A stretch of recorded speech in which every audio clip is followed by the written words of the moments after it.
ষষ্ঠ শ্রেণীর প্রিয় শিক্ষার্থীরা, আশা করি সকলে ভালো আছে। আজ আমরা দেখব বোর্ড কর্তৃক আমাদের জন্য যে নির্ধারিত বার্ষিক পরীক্ষার নমুনা প্রশ্নটি দেওয়া আছে সেটি, এবং আশা করব সকল স্কুলে এখান থেকে প্রশ্নগুলো হবে একটু ঘুরিয়ে ফিরিয়ে ছোটোখাটো করে, একটু কম বেশি করে দেওয়া হবে, কিন্তু এখান থেকে প্রশ্নগুলো ম্যাক্সিমামটা আসবে। তো প্রথমে আমরা এমসিকিউ প্রশ্নগুলো দেখব। এখানে আছে 1 থেকে 5 পর্যন্ত। একটু তোমরা, আমি দ্রুত যাব, একটু নোট করে নাও। এরপরে 6 থেকে 11, এখানে কিন্তু উত্তর সহ দেওয়া আছে, এপাশে কিন্তু উত্তর দেওয়া আছে। এরপরে 12, 13, 14, 15। এরপর আমরা দেখব এক কথায় উত্তর 10টি। এখানে 1 থেকে 3 পর্যন্ত আছে। এরপর এখানে আছে আমাদের 4 থেকে 10 পর্যন্ত। আর এর মধ্যে বলে রাখি, এগুলো একটু নোট করে নাও, এর মধ্যে বলে রাখি যারা আমার চ্যানেলে নতুন আছো তাদের কাছে আহ্বান থাকবে চ্যানেলটি সাবস্ক্রাইব করার জন্য।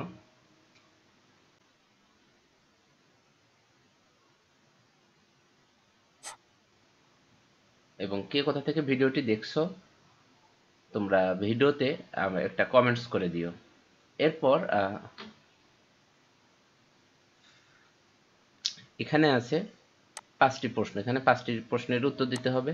তো আশা করবো এখান থেকে তোমাদের মিনিমাম 3টা প্রশ্ন এখানে তোমরা পেয়ে যাবে।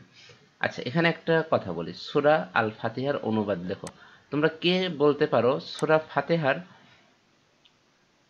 আয়াত সংখ্যা কয়টি?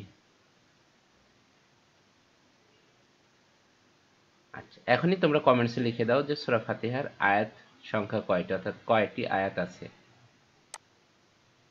এরপর সূরা ফাতিহা নিয়ে আরো একটা প্রশ্ন আছে, দেখি তোমরা বলো তো। আমরা দিনে 5 ওয়াক্ত নামাজ পড়ি, ফরজ নামাজগুলোতে আমরা টোটাল কতবার সূরা ফাতিহা পড়তে হয় আমাদের? আচ্ছা, এখন আমরা চলে যাব গ বিভাগে। গ বিভাগে রচনামূলক প্রশ্ন এখানে 5টি, 5টির জন্য 10 করে, এক একটার জন্য 10 করে নাম্বার, এগুলো একটু নোট করে নাও। আর যারা চ্যানেলটিতে নতুন আছো, এখনো সাবস্ক্রাইব করোনি, তাদের কাছে আহ্বান থাকবে সাবস্ক্রাইব করার জন্য।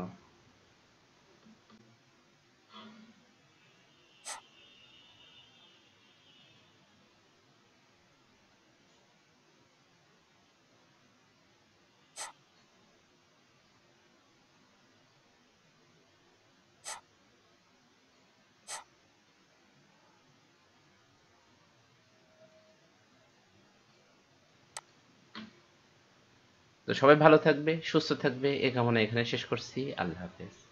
সুপ্রিয় শিক্ষার্থীরা, ফেসবুক সহ যে কোনো সামাজিক যোগাযোগ মাধ্যমে আমাকে ফলো করতে চাইলে তোমরা মার্কিন স্টুডিও এ নামে সার্চ দিয়ে আমাকে ফলো করতে পারো।